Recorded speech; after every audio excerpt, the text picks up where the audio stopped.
Have you guys ever been in a dilemma where it's just difficult to choose between two options?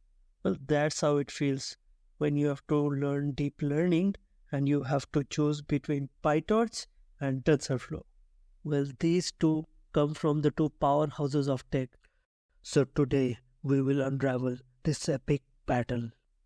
And of course, we will help you decide which one is right for you. Well, TensorFlow is the brainchild of Google. It has been around and leading the charge since 2015. And it got widely used in large-scale applications.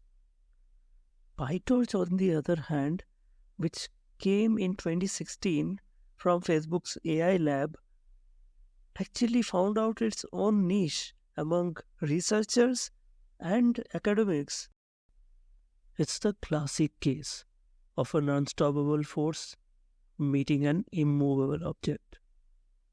But here's where the real challenge lies. The way the two handles computational graph is fundamentally different. Imagine being a painter. With TensorFlow static graph, you can sketch out a masterpiece without even picking the paintbrush. This gives you efficiency. But what if you want to change the color of the sky midway? That's where PyTorch comes in. Its dynamic computational graph is like painting freestyle, allowing you to change your strokes as you go. So this brings flexibility and makes it user-friendly to the users, and it is very good for debugging in real time. But when it comes to deployment, TensorFlow takes the win. TensorFlow is a well-oiled machine where TensorFlow is serving for large-scale applications and TensorFlow Lite serving for mobile applications. However, when it comes to ease of use, PyTorch has no match. PyTorch's Pythonic nature and an intuitive design makes you feel like it's a friend of Python, and it's to both expert and beginners alike. So, who's the winner in the Clash of Titans? And the winner is...